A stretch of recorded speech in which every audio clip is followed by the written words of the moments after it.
नमस्कार सम्पूर्ण दर्शकबिनहरूलाई हामी फेरि हिजोको जस्तै आजको भिडियोमा पनि जोडिसकेका छौँ र हामी कुरा गर्दैछौँ भालिन्सा र केपी शर्मा ओली बिचको गमागम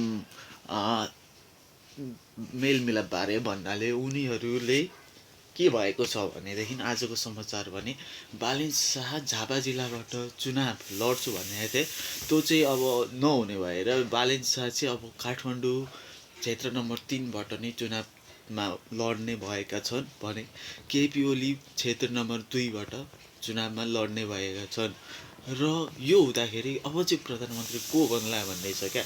अब यहाँ हुँदाखेरि 135 बहुमत चाहिन्छ जुन चाहिँ रासोपाको पूर्व पहिलाकोमा चाहिँ कति थियो भने 21 थियो। त्यतिखेर पनि पपुलर त मान्छेहरू पपुलर नै थियो नि त, त्यही पनि सरकारमा त बन्न सकेन नि त, सरकारमा आउन सक्यो त, त्यस कारणले सरकार ढल्यो भन्नाले सरकार बनेन, त्यस्तै हुन्छ। सो अब यी प्रश्न उठ्छ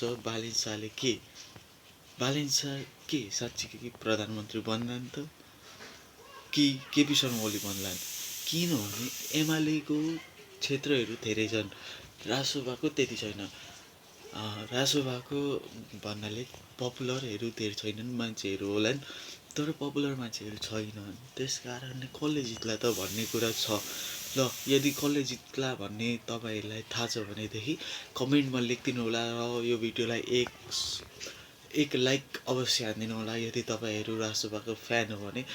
तर यदि तपाईँहरू एमाले काङ्ग्रेसहरूको हो भने यो भिडियोमा केही पनि गर्नु पर्दैन, यो भिडियोलाई यति छोडिदिनु होला। हस्त जय नेपाल।